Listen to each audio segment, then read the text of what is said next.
We always, always, always want more patrons.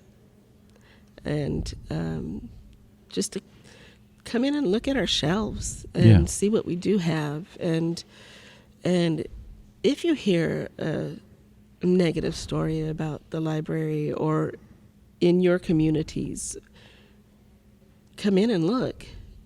Find out for yourself whether those stories are true or not. Oh, I've heard stories like that. I'm like, really? And you believe that? Whatever. Go down there and check it out. Yeah, check it out. Come in. Pull up a seat. Sit down. Read a while. We're one of the few places that you are welcome at any stage of your life. Yeah. And it doesn't matter what you wear. It doesn't matter what you believe in your religions, what you believe in your politics, what you believe in your education or non-education. You are welcome. River Valley Voices, stories close to home. From Van Buren streets to wherever you roam. Recorded over lunch at Mama B's. Talking with the people who shape our communities. A non-profit leader, a singer with a song, a mayor, a minister, or someone proving us wrong. Good food on the menu, useful talk on the way, with information, fresh ideas, and something to say. Sit back, listen as long as you please, because host Michael Woodruff is driving this bus, and he has the keys. This is the Arkansas River. The public library is one of those places where spending money isn't expected. From children's reading time to genealogy and historic records, the Crawford County Library is the go-to source that is often overlooked in this age of smartphones. Today we'll be discussing this and other aspects with our guest, Charlene McDonough. There we go. See, I messed it up. And you are the director of the library system for Crawford County. That's correct. And we are here at the Van Buren. The Van Buren Public Library, and I'm also the director of that library as well, so I carry two hats. How big hats are those? The system hat is larger. Is it? Yeah, because I have 5 libraries. Oh, really? Yes. And how many? And what communities do you serve then? Alma, Cedarville, Mountainburg, Mulberry, and Van Buren. Right off the top of your head. You know it. Alphabetical order. Alphabetical order. That's smart. We are here at the library. We typically are over at Mama B's, but we just had to schedule it differently, and that happens sometimes. But we do want to thank Mama B for hosting the program, and we look forward to being back there in our next episode. That's true. I miss it. I mean, I was going to be my first trip. So. I know. They have really good food. My favorite one is the Indian taco. And yeah, my eyes lit up when he said that because I grew up in New Mexico. So okay. The Indian fry bread would be like home to me. Now, where'd you grow up in New Mexico? Outside of Albuquerque, about 40 miles in a little town called Moriarty. I've been there. I used to live in New Mexico. As a matter of fact, I went to film school over at C&M, Central New Mexico Community College in Albuquerque. Yeah. So, and my daughter, she's going to school there also now. Oh, how cool. For getting her degree in fine arts and then going on to other things. They have a good program there. They do. And they really, I learned a lot there. Mm-hmm. I was amazed by that, how much stuff that was required of me. That. But now, so you grew up in Moriarty then? Yes, I went all 12 years of school there. And you went from the desert to pretty much this humid area. In a long roundabout trip, yes. Roundabout trip. Now, what did you do after high school? I went into the Air Force. I joined the Air Force on a dare. On a dare? On a dare. And served 11 years active duty in Arizona, Italy, the Azores, Portugal, and Texas. So, wow. And then moved from Texas after I got out to South Carolina. South Carolina? Mm-hmm. Okay. spent 26 years there, and then moved here in 2022. You have quite the story. All over, yeah. Now, the Air Force, what did you do? Because one of the reasons why I ask is a previous episode we had here, we had veterans, female veterans, and they were all from the 70s, which was cool because at the beginning of it, we had one lady, she was at the beginning of the 70s during Vietnam, and then the other one was like more Cold War or later, that kind of stuff. And their stories were very, I mean, you think, okay, different, yeah, because you think, well, they're both military, they're both women, and both the Army, and their experiences were so different, but yet similar at the same time. And your story, on the other hand, your Air Force, what did you do in the Air Force? I worked in information management. Okay. And all of mine assignments, I worked directly for either the squadron commanders or the group commanders or the logistics commander, so Yeah. I did all of the performance reports, all the awards, all of the keeping the commanders on task. And So all that information that you were putting in, you were doing was going into people's DD-214s. basically, yeah. That's a very important job. Yeah. I was going through my DD-214 the other day, and I was like, wait a second here, this doesn't make sense. I have to go back and, maybe fix it someday. Have you ever found your EPRs, your performance reports? What's that? Okay, so the Air Force, every year you had to have a performance report written about your job performance. Oh. And you got a rating. And when I first started, it was 1 to 9. And then about halfway through my service, it went from 1 to 5. Okay. And so 9 and 5s were the best. Yeah. And so I'll have to look in those. I'll be Yeah. curious to see what I did. yeah, because I was looking at mine and I'm like going, I did that. I do know that at one point I had a different job. I was working like a single channel radio operator, and then at one point I started working with some other guys who were doing like multiple channel radio operation and stuff. And so because that OJT, the job was different, which was kind of cool because now instead of one MOS, I now have 2. Yeah. And so that looks great on resumes and yada yada yada. But so you were dealing with all this information and stuff. Definitely helped you in your library career. Yeah, because one of my duties was taking care of the publications library in each of the squadrons, and that required ordering the correct publications for whatever that squadron was doing, Yeah. and then if there were updates or anything like that, ordering them. And because it was all 3-ring binders, you had to do all the sorting of the pages and taking out the old and putting in the new. So I'm going to ask you a question, and I don't think now if I ask these other 2 ladies that question, they would probably not be able to tell me because because that wasn't outside their purview. But for you, I think if I asked you the question, you might be able to tell me. If we mess it up, I'll probably cut it out. What was your favorite manual? oh goodness, I could not remember. It's been so long. I've been out of the Air Force for 26 years, actually longer than that. Okay, well, my least favorite one was 670-1, which was like 670-1 was like wearing the uniform. There's that. I had to make sure that I had all of the leave program and the TDY programs down. Oh, Because if anyone in my squadron went TDY to a different base, I was the one that typed the orders.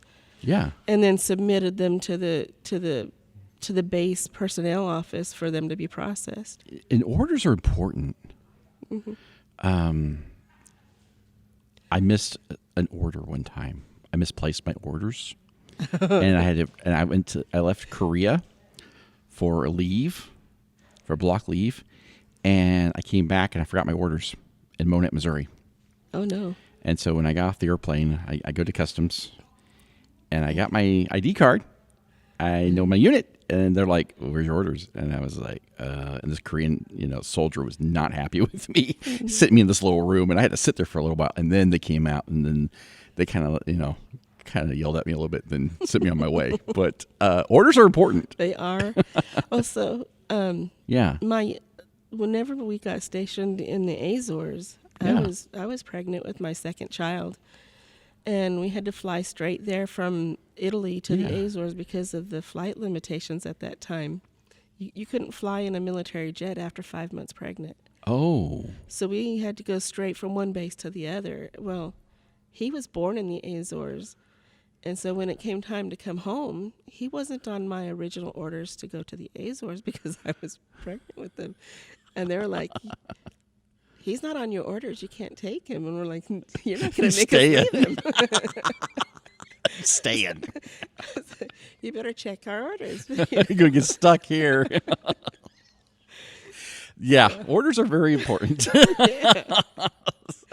It's amazing the orders that one person would get for the littlest things. Like, really? Oh, yeah, because I mean, there has to be a record Yeah. of what people have done and where they go. I mean, I got orders for schools and a bunch of other stuff. And if there's no order there, then more likely, or you didn't have a certificate, then it just didn't happen. Yeah. No record, no story, no nothing. So, very important stuff. So you got out after 11 years, and then what did you do? I went to school and became a teacher. Oh, and cool. I taught elementary school. Yeah. Actually, I had an 8th grade, a 6th grade, and a 4th grade in that order. Yeah. And then after my 4th grade year of teaching, I said thank you, and went back to school and got my library. 4th grade degree. was the breaking point for you. Yeah, it was. I truly enjoyed the 8th grade year. You know, I substitute a little bit, and I've discovered that 6th, 7th, and 8th grade is kind of like that little sweet spot. It is for me too. Yeah. Because it helped that my oldest son was in 8th grade whenever I was teaching 8th grade. Oh, So yeah. I had that at-home mentality as well as what I was doing at school. Sure, So, yeah. sure. Yeah, and they're smart enough. They're old enough to take care of themselves, but they're young enough to still be curious and ask questions and still be excited about learning. Mm-hmm. When you get to high school, you're like, I got 4 more they're years. I here. just want to get Yeah. out. I'm done. I'm Yeah. done, you know, and then that just gets worse. Except for your senior year, which is always fun, right? Yeah.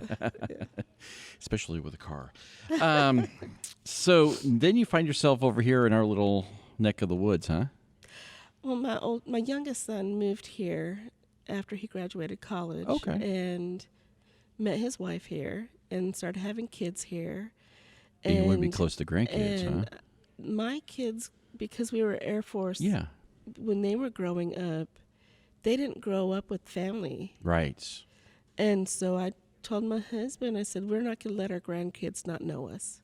That's smart. So we moved here. Oh, cool. Yeah. And then you got this dream job of being a librarian. In a round trip kind of thing. I Oh. actually started in Fort Smith at the USDA Farm Service Agency. Oh, okay. And I worked there for almost a year before I got this job. Okay. So that was a fun experience. What was that job like? The Farm Service Agency helps local farmers Yeah. with cattle and drought Yeah. and farm loan grants and just different things like Sounds that. like something from the Great Depression, some FDR program. Yes, and Yeah. it's still ongoing. And they, if there's a drought, they have the farm ranch maps all laid out, and you get funding for droughts and stuff. What was like the most that for interesting them. thing that you learned from that experience? Not enough farmers know about it, Oh, that makes sense. and then the ones that do know about it don't want to put their names and their farms out there on this for these benefits. Because it's kind of viewed like welfare. That or because it's government. And Right. I know a lot of farmers, and they're very, they believe in being self-sufficient and doing those. And those are noble things, and they're wonderful things. But sometimes, reality is Mother Nature kind of works against you in some ways. We had here that I know of had like 2 years in a row of drought. Yeah. And then the last 2 years have been phenomenal for rainfall. Yeah. But 2021 and 2022 drought was Yeah. was horrible. And then we had the pandemic during that time too, Yeah, which also affected other things. yeah, and so the Farm Service Agency is a hidden gem of the government because Yeah. there's so much that they can do there, and Yeah, what they do.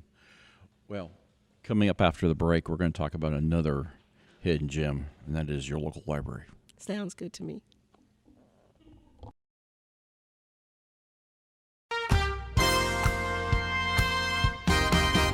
Word of mouth can travel far, but it may not say who you are.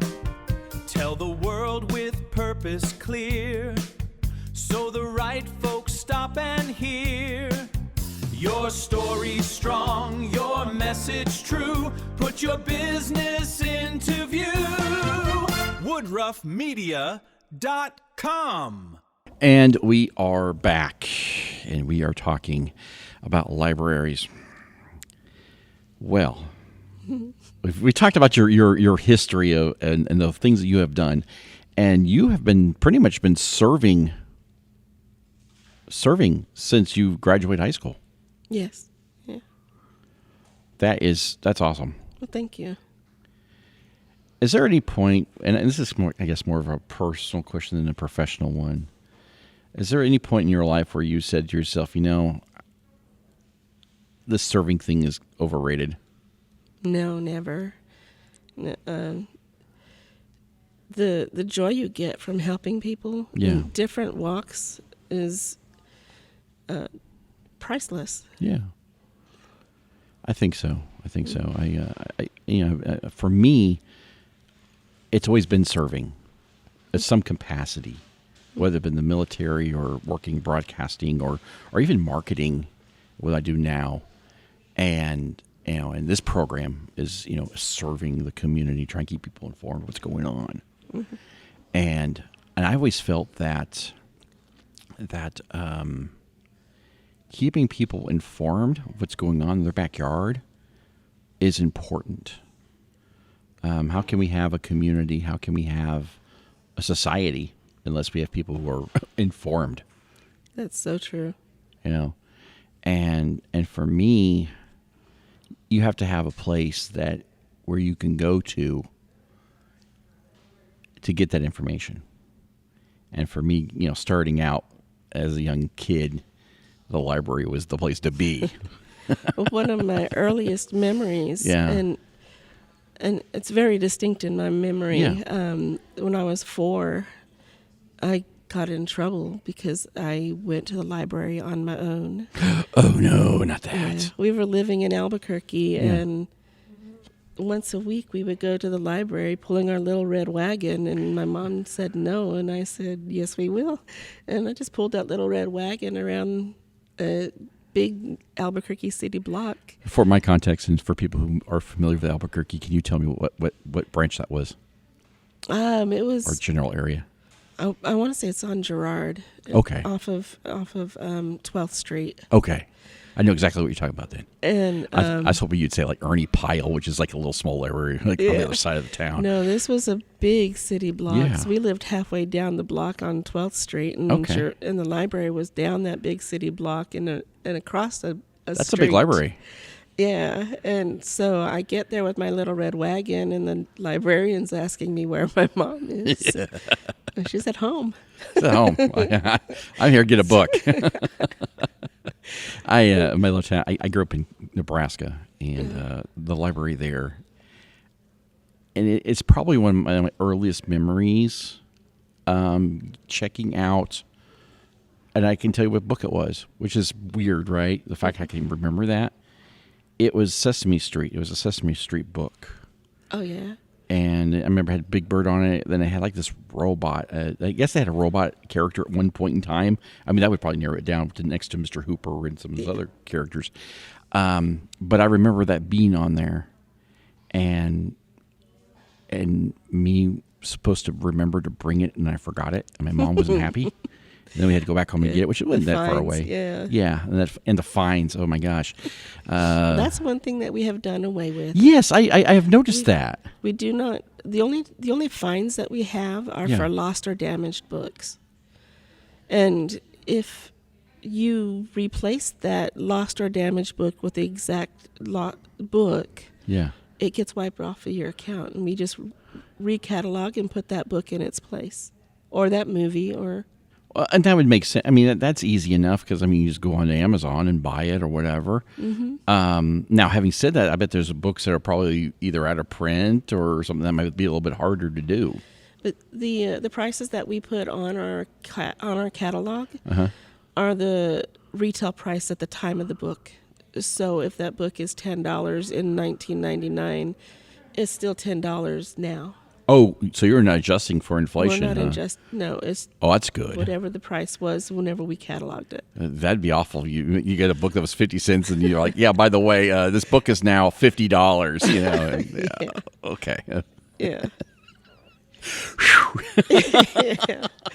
Yeah. Now, what about a book that replacing a book that was that's been changed over the years? You know, like something like let's see here. I'm trying to think. Dale Carnegie's book, "How to Make Friends and Influence People," that has gone through so many revisions. If you buy the newest revision, that's fine. If Okay. yeah. Okay. In fact, if there is a newer edition, we would love the newer edition rather than the Yeah. old edition. So, yeah. Yeah. Okay. So in your library, in your collection, what is probably the oldest book?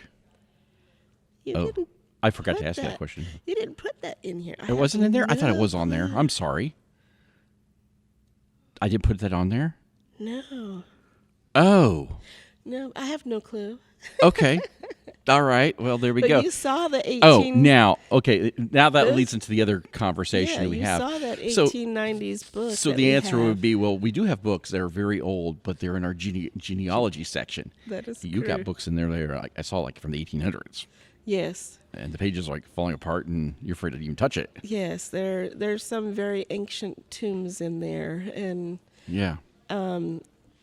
we have two genealogy libraries in our system. One here, Yeah. and then one in Alma. And the one in Alma is larger because they inherited the Genealogy Society's library whenever they closed down in Alma. Oh, cool. And so those books are housed at the Alma Library, Okay. along with the Press Argus newspapers from when they closed the Press Argus here. Yeah. Okay. Do you guys have, for the older people listening right now, do you guys have the microfilms from like long ago? Yes, we do. We have a microfilm machine here. You Okay. can come in and look up anything you want. Isn't and that fun? It is. It's like it's like old Google or something. It is. It's the original. You know, librarians are the original Google. They and are. Microfilm is the original digital. Yeah. I was amazed by the amount of information that can be found in there.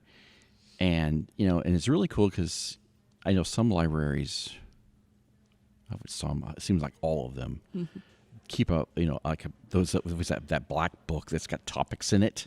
Yeah. Or people and stuff, because there's already been volunteers that have been through all that stuff and they've added things and stuff. And so it's like, yeah, I'm looking for, something about, I'm not from here, so I can't give you an example, but Yeah. something about, JFK and how it affected the community, for example.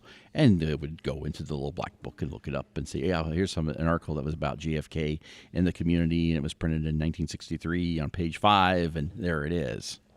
We have one of our librarians here that is our genealogy person that Yeah. we send that kind of question to. Sure.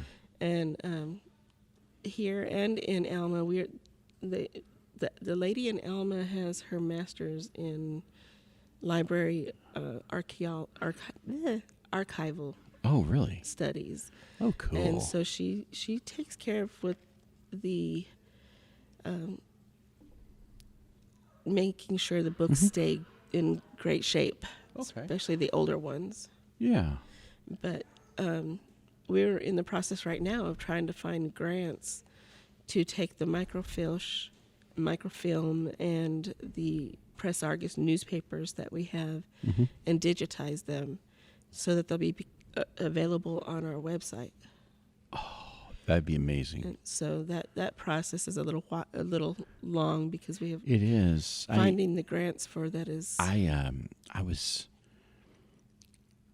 the family historian.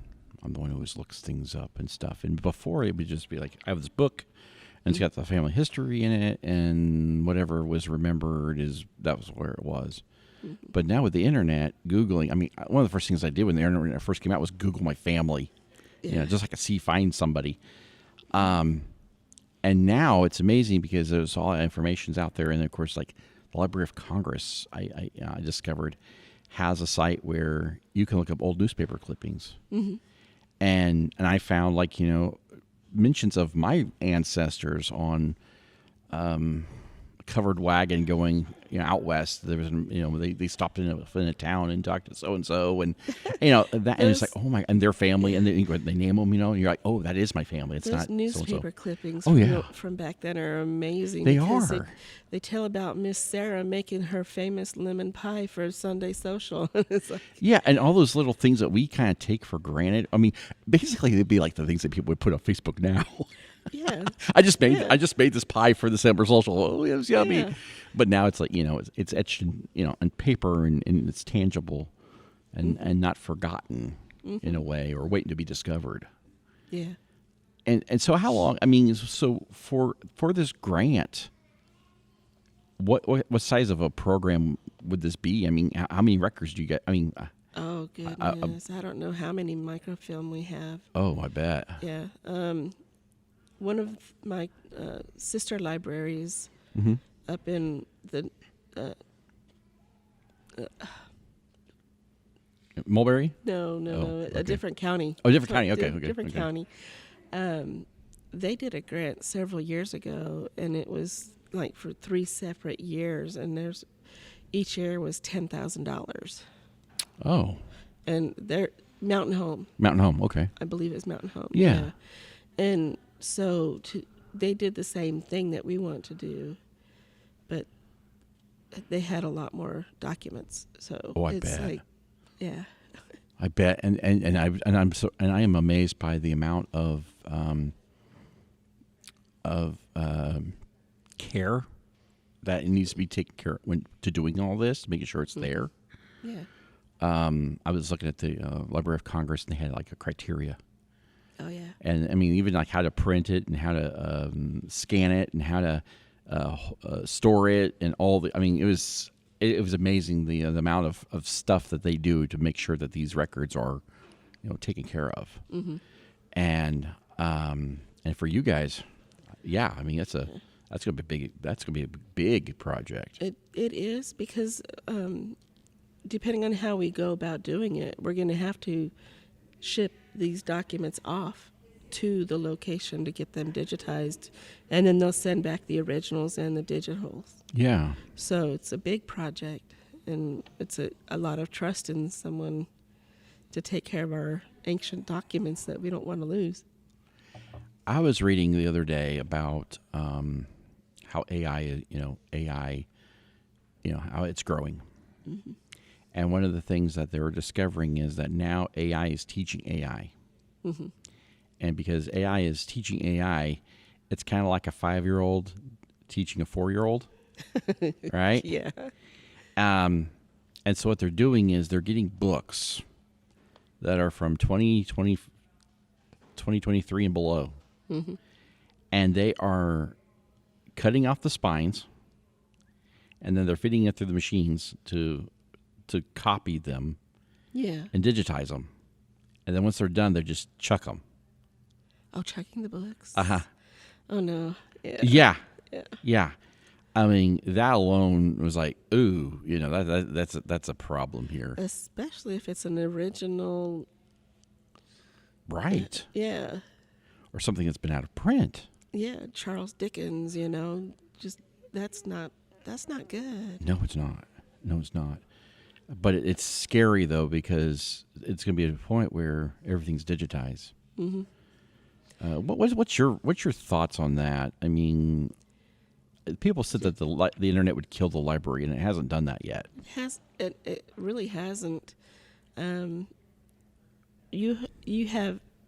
We serve every walk of life. Yeah.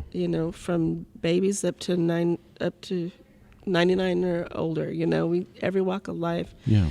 Every job, every interest, and so we have people that are diehard book. I have to hold it in my hand. Yeah. And then we have people that are diehard audiobook. I have to hear it and listen to it. And then there's people that are a combination of all of them. I'm one of those. I read anything and everything I can get my hands and my eyes on, So I don't think the internet is ever going to kill books. Just because of the you have to pick up a book and smell the pages. And reading a book on your phone or listening to an audiobook doesn't let you have the creative imagination that you get when you read the words on a page and it describes how Harry Potter looks. Yeah. If you see, even the translation from book to movie, sometimes it's like, oh, you got that wrong. Look at Jack Reacher.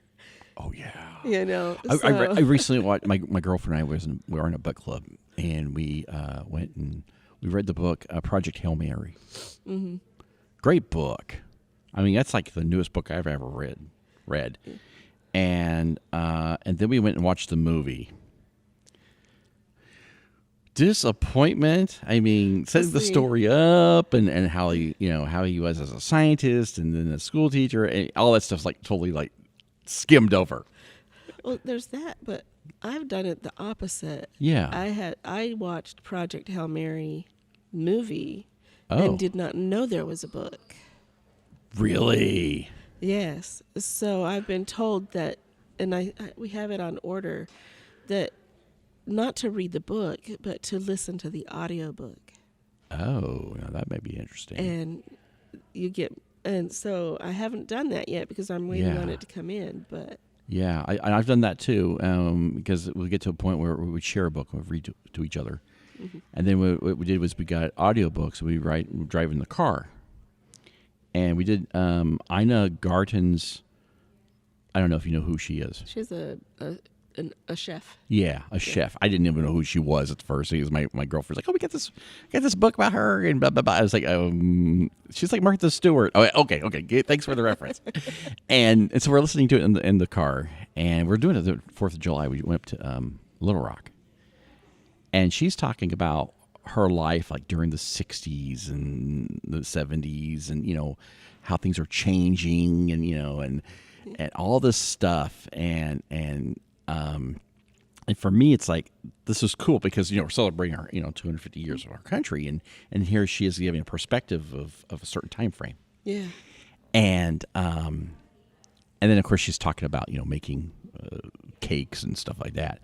But the book was I was enthralled with it. Mm-hmm. And I don't think I would have been that enthralled with just a print book. Just a print book, yeah. I don't think I would have done that because she was reading it, and it was in her tone and on everything. And I'm just like, oh my gosh, yes, I'm sold. Mm-hmm. And then finally I got some lemon bars that my girlfriend made from the recipe that was in the book. Oh, yeah. So it was kind of cool. Those are some of my favorite books, are the ones that are written that have recipes included. Yeah. Because it's a piece of them. It's a piece of them, and you also get to try these recipes to see if they really work. Oh, yeah. So. And I think that especially, and I've seen books where I had one book I saw, A Walk in the Woods, mm-hmm. I think it's by Bill Bryson, and he's a writer, and he went on the Appalachian Trail, him and a buddy, and so there's two different versions of this book. There's one read by one guy, and then there's one read by him. The one read by him was way better. Yeah, because it's his story. It's his story. It's got more inflection. It's got more everything in it. And sometimes they say writers are boring. If you meet them in person, they're like, this guy's a writer, really? Yeah. But if it's their story and they own it. They own it. They own it. Yeah. It's totally different. So there are some things. You have a section of audiobooks, though, right? They're right behind you. Yes. I have a whole entire shelf of these books. We're talking about 300 books right there, it looks like. Something like that, because it wraps around the other side. Oh, it wraps around the other side there? And Okay. then the next shelf over. Yeah, we got a So lot of we're them. talking about over 1,000 books then. Yeah, we got a lot of them. Oh, and they're all CD, and I bet there's some audio cassettes in there somewhere. I bet. No cassettes no cassette anymore. Because Who has a cassette player? who has a cassette player? Exactly. Just like we don't have vinyl, Yeah. Yeah. Oh, my. Well, coming up after our break, we are going to talk more about the library and what it does. Okay. If you enjoyed this program and want to be a guest, send us a Facebook message or email Michael at woodruffmedia.com. We look forward to hearing from you. I tell you, the library is the place to be. It is. We are a happening place. All 5 branches have programs for every age group. They're all basically the same style, like baby and me, toddler time, after school, teen time, and then adult programming. But each of the libraries, the way they do those programs differ. Yeah. So you won't go to toddler time here in Van Buren and have the same toddler time in Mountain Brook. Well, of course, because I mean, the person running is a different person, and their energy is going to be different. Exactly. What is based on just numbers, and I don't know if you know this or not, or it could just be something that you just notice, right? Quality versus quantity kind of thing. What program's what's the most popular program that you think you have?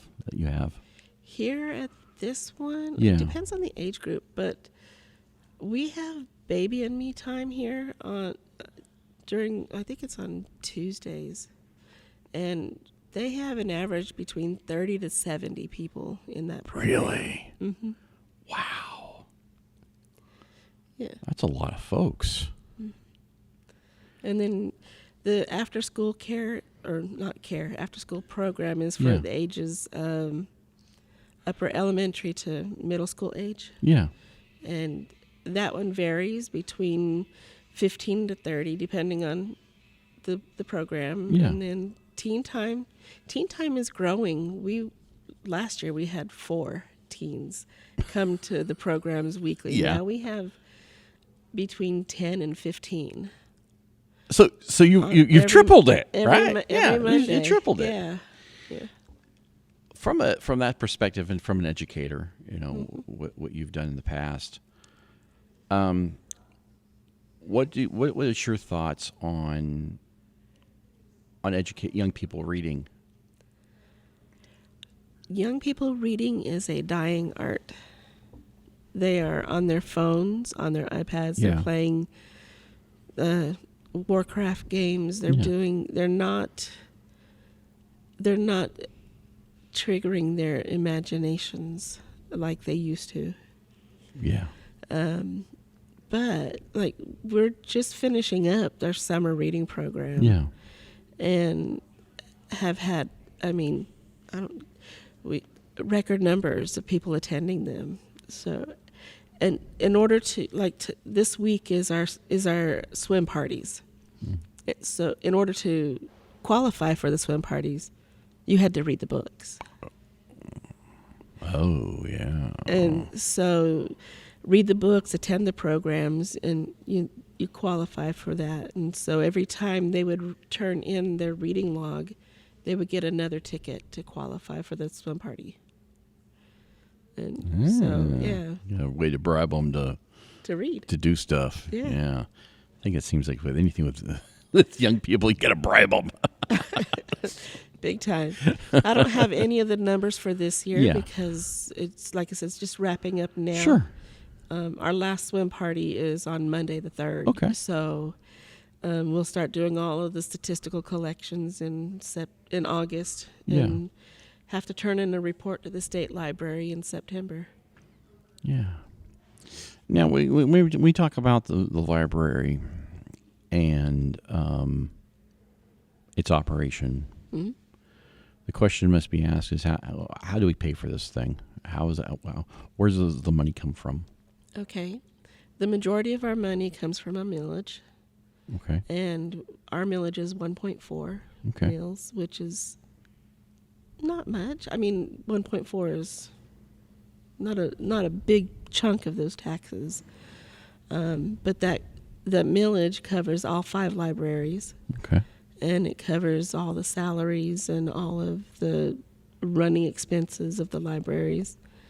And then we have grants that we get and generous donations that people make. You know, like we have the project that we're talking about with the genealogy that we're working on getting a grant for, or a couple grants for. And then we're also doing grants and seeking donations for a new makerspace that we're going to be building here at this library. And so we take donations of Money? and it can be designated for whichever cause you want. If you want it to be designated for summer reading, that's where it goes. And if you want it to be designated for after school care and teen time, that's where it would go. Is that tax deductible? Yes. Any donation you make to the library is tax deductible. And then, like, all 5 libraries have Friends of the Library groups. Yeah. And they are nonprofit organizations that are set up to help support and pay for things that is not in our natural budget. Okay. So things like snacks and door prizes and games and stuff like that comes from, the majority of the time, from our friends groups or our foundation. Okay. All right. What are some of the biggest challenges right now that you have to the library? I think it is people not using the library and not knowing what we offer. Because the library is for everybody, from every walk of life. And so because of that, we don't say you're not welcome here. And so there's some groups that don't like that we don't say you're not welcome here. And there's some groups that are like, yes, welcome more people, you know. Yeah. So there's a big... Well, this is the thing that surprises me about, you know, the story. A story. A story is about the human condition. Mm-hmm. And we've been seeing stories for millions of years around campfire and now around a glowing screen. Mm-hmm. And that story can change people's hearts and minds. Mm-hmm. It's powerful. Mm-hmm. We learn about empathy, compassion. We learn about, you know, what's right and what's wrong. We learn about who we are and who we were and where we're going. If you don't learn about your history, you repeat it. Yeah. And sometimes the repetition is the worst. It is. It is. I worry about the day comes where everything's digitized. And if it's digitized, it can be deleted. True. It can be gone. Mm-hmm. You know, we find history all the time. I was reading a book about the Dead Sea Scrolls and the amount of information that was lost, but then here it is, found in a cave, you know. Yeah. And now all of a sudden it's like, oh, we have bigger insight of what actually went on. Yeah. And all of a sudden it's like, oh, that like changed the story a little bit. And then that's hard sometimes for us, because all of a sudden we get the story and it's changed because we got the original information. Yeah. And then all of a sudden it's like, oh, you know, we have to accept that because we were raised to believe certain things. And then all of a sudden it's changed, you know, and we think that's been made up or whatever, but it's not. It's just we forgot it. Yeah. There's so much information that has been forgotten. Oh, yeah. Yeah. I mean, I even read at one time that we forgot how to make concrete at one point in time. Mm-hmm. Like, how do we forget that? Yeah. But they forgot. They lost the recipe, Yeah.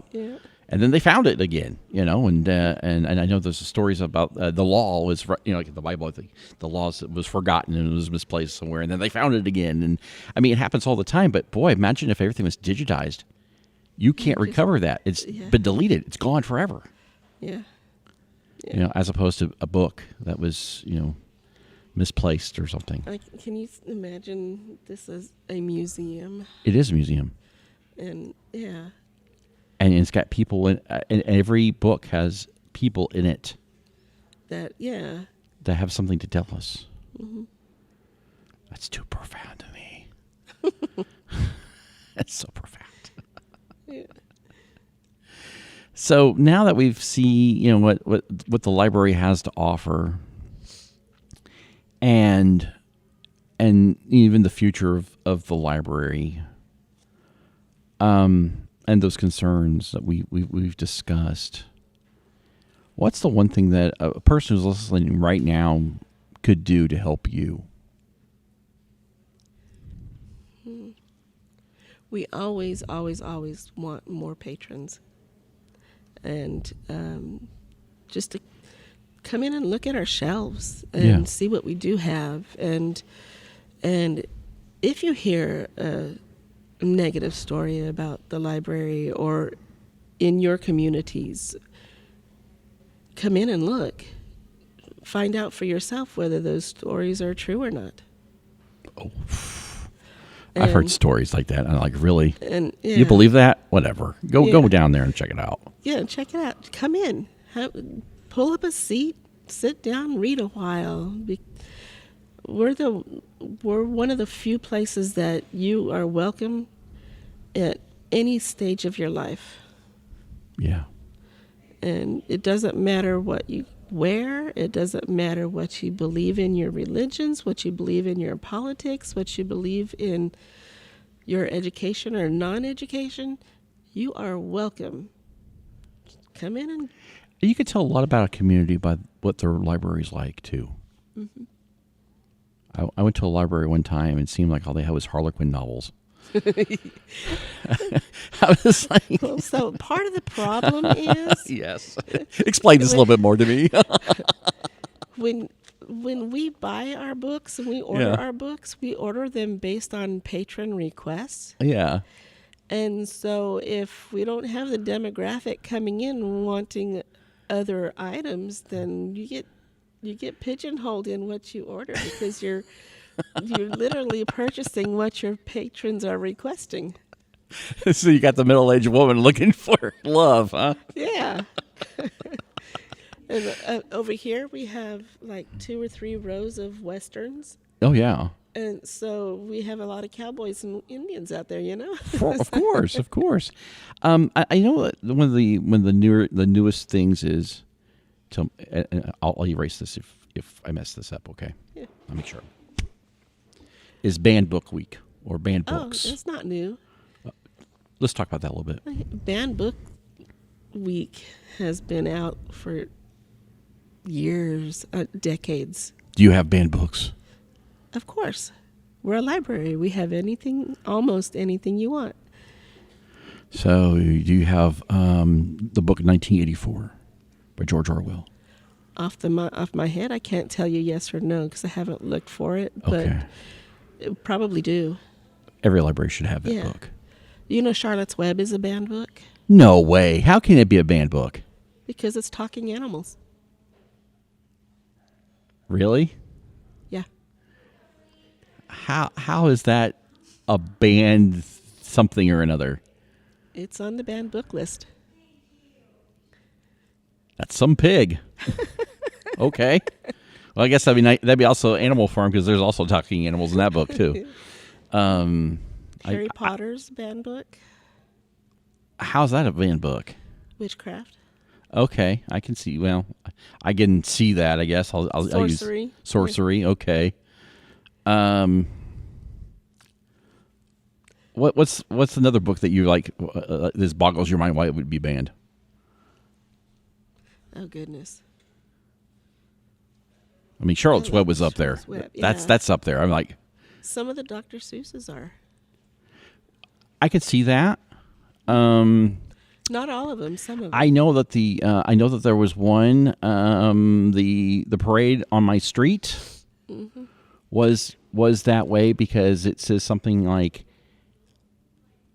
it had like a hint of racism, but not really. It just said a Chinaman with a squinty brow or something like that. Okay, I get it. I understand that, but historical context and it's wordplay, you know. Does it offend anybody? I can't say it does or not, but you know, it's one of those things where it's like, it's trivial. People that are reading books now, Yeah. because of the age they are, Yeah. probably have not had the experience of being exposed to other, especially having been a teacher and knowing the requirements and the just the restrictions you have on time. Some of the stuff that you think is being taught in school is not getting taught. Right.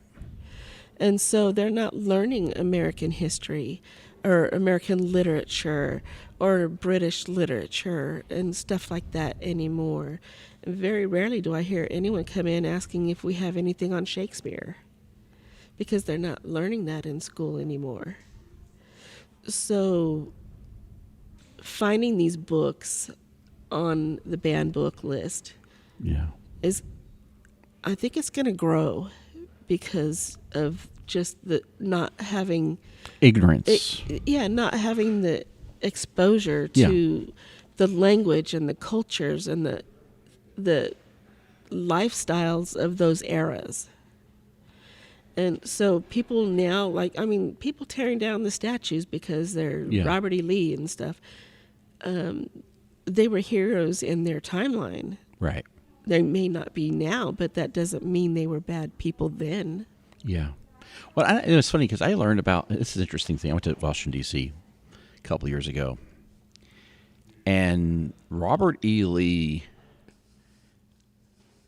he of course, any figure in history now, current or even, thousands of years ago, there's more to them. Yeah, they're not just that statue. And Robert E. Lee, I learned, well, for one thing, he owned the property for Arlington Cemetery. And that was his farm or plantation. And his wife was a direct descendant of George Washington. And so he had all the records for George Washington. I did not know this. I didn't realize how close affiliated he was. And so when the Union soldiers were going that way, he made arrangements to make sure that those records were saved. Yeah. Because he knew because when they start burning, they're not going to be looking or thinking about those kinds of things. He's like, no, wait a second here. This is our history. And yes, I belong to, the Confederates. And yes, we're trying to start kind of our own country. But at the same time, this is important history. Yeah. And, and we could talk about how, and yes, he paid a big price for being a Confederate. I even read that he lost his citizenship at one point. And he lost his farm. They turned it into a grave site for Union soldiers. Which is one of the biggest, kind of, in your face kind of things, but at the time a point had to be made. Yeah. But the thing is God bless Robert E. Lee for, saving part of our history. Give him that credit. It's that simple. And we could, like I said, we can dismiss him and all we want, but we still have to kind of give the devil his due. Yeah, because everybody has more than one side to them. They do. They have the good, the bad, the ugly. Yeah. They just, and then the in between. Oh yeah, there's a lot of shades of gray there. You can't judge a book or a person by their cover. Yeah. Yeah, I agree with that. I agree with that. And it's the story. It's funny because you could talk to one person, and my dad told me this. He goes, "I've read 5 biographies of Henry Kissinger, and they're all about different people." That's true. Mm-hmm. That's so true. Yeah. That's so true. Well, before we head out, have anything else you'd like to talk about before we head out? So, well, the library here in Van Buren has been in existence in one form or another since the 1850s. So we have a long history of providing literature and books and information to the community for longer. That's amazing. Yeah, over 100 years. It started out in a little grocery store on a shelf, and was in a church for one point, and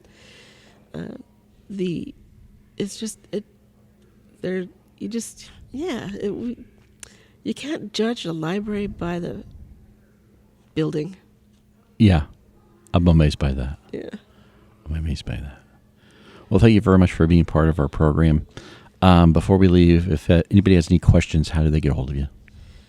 Our phone number is 479-471-3226, and that's the headquarters phone number. Okay. And we are also on Facebook. All 5 branches have their own Facebook pages, Okay. and the Crawford County Library System has a Facebook page. We also have, our website. We have our contact information on there, so our email and stuff like that. And your website, can I check out digital books from your website? You can search for them, and we have Libby, the Libby app. Okay, I figured you might have something like that. Request your digital books that way. Okay. But you have to have a library card. Oh boy, there's always a catch. Yeah. They're free. They are free. They're free, and I don't think we even charge for replacements. So if you lose your card, you come in and get a new card. So, and you can check out 30 books at a time if you want. I can imagine reading 30 books at a time. You get some children's books. You can. Oh yeah, I guess so. Yeah. You can read them all out, and I bet there's some kids who just have to have that Clifford book over and over and over again. Oh yeah. Yeah. Well, Charlene, thank you very much for being part of our program. Well, thank you. Thank you for all you did for our community. Thank you. And if you want to be part of our program, you can go to woodruffmedia.com and go to our podcast section. There is a form right there you could fill out to be a guest of our program. Also, an endeavor like this is not a labor of love. You can advertise with us, and there's some really great opportunities there, especially if you're a small business. So go check that out, and we will see you next time here on the Arkansas River Valley Podcast.